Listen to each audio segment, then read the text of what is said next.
Any premier সন্ধিয়াৰ বাতৰিলৈ আপোনালোকক স্বাগতম জনাইছোঁ।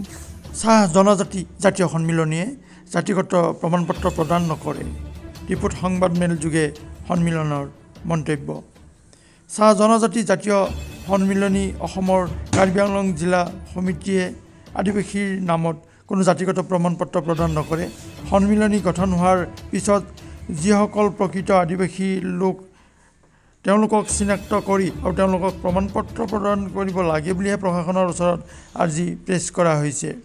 এই কাৰ্যৰ পিছত পূৰ্বে আদিবাসী জাতিৰ নামত আদিবাসীসকলৰ নামত যিসকল অনা আদিবাসীয়ে সুযোগ গ্ৰহণ কৰি আছিল জাতিগত প্ৰমাণপত্ৰৰ তেওঁলোকৰ সান্দ খোৱা বালি তল যোৱাৰ পিছত আদালতৰ কাষ চাপে আৰু আদালতৰ বিচাৰাধীন হৈ থকাৰ বাবে প্ৰশাসনে আদিবাসীসকলক বৰ্তমান কোনো জাতিগত প্ৰমাণপত্ৰ প্ৰদান কৰিব পৰা নাই।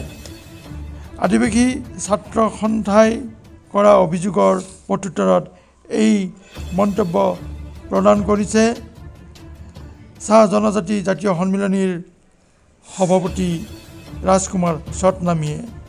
উল্লেখ্য যে 9 ফেব্ৰুৱাৰীত আদিবাসী ছাত্ৰ সন্থাৰ কাৰ্বি আংলং জিলা সমিতিয়ে চাহ জনজাতি জাতীয় সন্মিলনীয়ে জাতিগত প্ৰমাণপত্ৰ প্ৰদান কৰি থকা বুলি অভিযোগ উত্থাপন কৰিছে। আনহাতে কাৰ্বি আংলং জিলা প্ৰশাসনেও আদিবাসীসকলক প্ৰমাণপত্ৰ বৰ্তমান দিয়া নাই বুলি তেওঁলোকে অভিযোগ কৰিছিল আৰু এই অভিযোগৰে আজি তেওঁলোকে এক সংবাদমেল যোগে প্ৰত্যুত্তৰ প্ৰদান কৰে। আনহাতে একেখন সংবাদমেলতে সন্মিলনৰ কাৰ্বি আংলং জিলা সমিতিৰ সম্পাদক ৰবাৰ্ট কান্তিয়ে সভাপতিগৰাকীৰ লগতে সুৰতে সুৰ মিলাই কয় যে চৰকাৰী নিৰ্দেশ মৰ্মে সন্মিলনীয়ে আদিবাসীৰ অন্তৰ্ভুক্ত জাতি উপজাতিসকলক চিনাক্ত কৰি প্ৰশাসনৰ ওচৰত আৰ্জি প্ৰেছ কৰিছে। তেওঁলোকে কোনো আদিবাসীসকলৰ নামত কোনো জাতিগত প্ৰমাণপত্ৰ দিয়া নাই।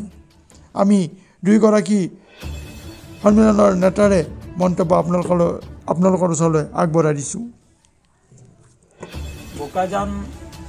বোকাজানত আদিবাসী ছাত্ৰ সন্থাৰ এখন ধাৰণা কাৰ্যসূচী আছিলে আৰু এই ধাৰণা কাৰ্যসূচীত তেওঁলোকে আমাৰ চাহ জনজাতি আদিবাসীসকলৰ যি দাবীৰ ক্ষেত্ৰত তেওঁলোকে ধাৰণা কাৰ্যসূচী পাতিছিলে আৰু সেই ধাৰণা কাৰ্যসূচীতে তেওঁলোকে চাহ জনজাতি জাতীয় সন্মিলনীৰ ওপৰত তেওঁলোকে এটা বিৰূপ মন্তব্য দিছিলে।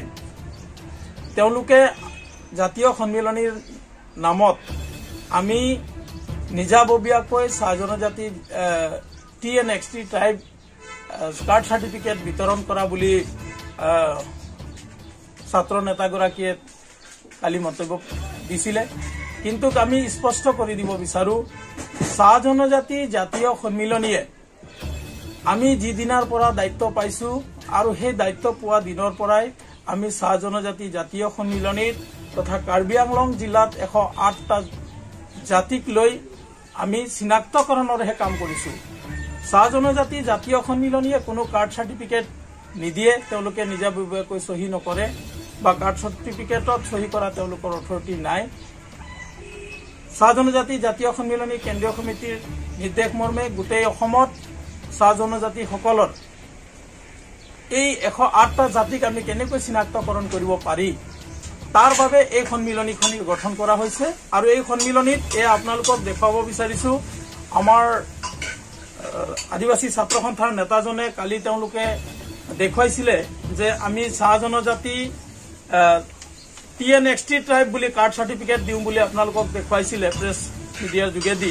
কিন্তু মই আজি তেওঁলোকক ক'ব খোজো বা আজি আপোনালোকৰ সাংবাদিকৰ মাধ্যমেদি দেখুৱাব খোজো ইয়াত লিখা আছে চাহ জনজাতি জাতীয় সন্মিলনী অসম আৰু ইয়াত ধুনীয়াকৈ লিখি দিছে ইয়াত সাবকাষ্ট বিলংছ টু সাবকাষ্ট। ইয়াত তেওঁলোকৰ যিটো সাবকাষ্ট হয় মুণ্ডা হওক ওৰাং হওক খাৰিয়া হওক চাওতাল হওক কুৰ্মী হওক বেদিয়া হওক আৰু এইফালে চাইডত লিখা আছে কাষ্ট যিটো OBC বা MOBC বুলিহে আমি ইয়াত ৰিকমেণ্ডেশ্যন প্ৰদান কৰো।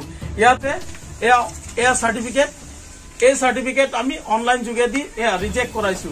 যেনেকে কুণ্ড কুণ্ড টাইটেলৰ মানুহ বেংগলী সম্প্ৰদায়ৰ হয়, কিন্তু তেওঁলোকে বোলে ৱেষ্টৰ হয়।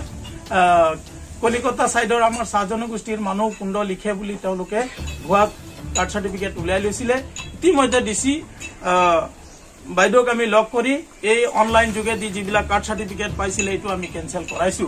আৰু আমি ধন্যবাদ দিব লাগিব কাৰ্বি আংলং উপায়ুক্ত মহোদয়া বাইদেউক আৰু কাৰ্ড চাৰ্টিফিকেট চিনাক্তকৰণৰ দায়িত্বত থকা বিষয়াসকলক। তেওঁলোকে চাহ জনজাতি জাতীয় সন্মিলনীক যথেষ্ট সহায় কৰিছে, যাতে এই চাহ জনগোষ্ঠী আদিবাসী মানুহৰ যিটো অধিকাৰ, যিটো কাৰ্ড চাৰ্টিফিকেট তেওঁলোকে যাতে অন্য জাতিয়ে নাপায়, সেই ক্ষেত্ৰত আমাক কিন্তু কাৰ্বি আংলং ডিচি মহোদয়াই যথেষ্ট আমাক সহায় সহযোগ কৰিছে। আৰু যিকোনো মেছেজ থাকিলেও আমাক দিয়ে,